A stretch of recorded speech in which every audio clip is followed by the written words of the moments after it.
হযরত মুহাম্মদ সাল্লাল্লাহু আলাইহি সাল্লাম নাম শোনার চোখে আঙ্গুল লাগানো জায়েজ কি না? কেন লাগাবেন? মহব্বত তো।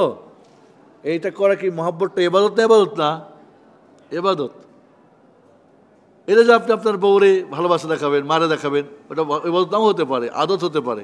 বাট নবীর ভালোবাসা কি? ইবাদত। কুল ইন কুনতুম তুহিব্বুনা আল্লাহ ফাত্তাবিউনি ইউহিব্বুকুমুল্লাহ।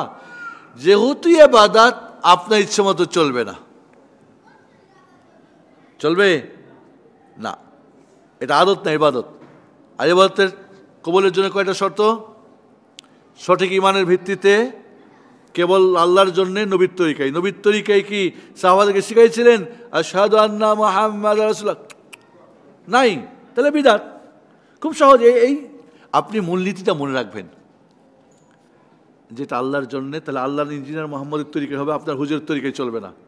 অনেকবার বলছি না? এটা মনে রাখবেন, সহজ ব্যাপার।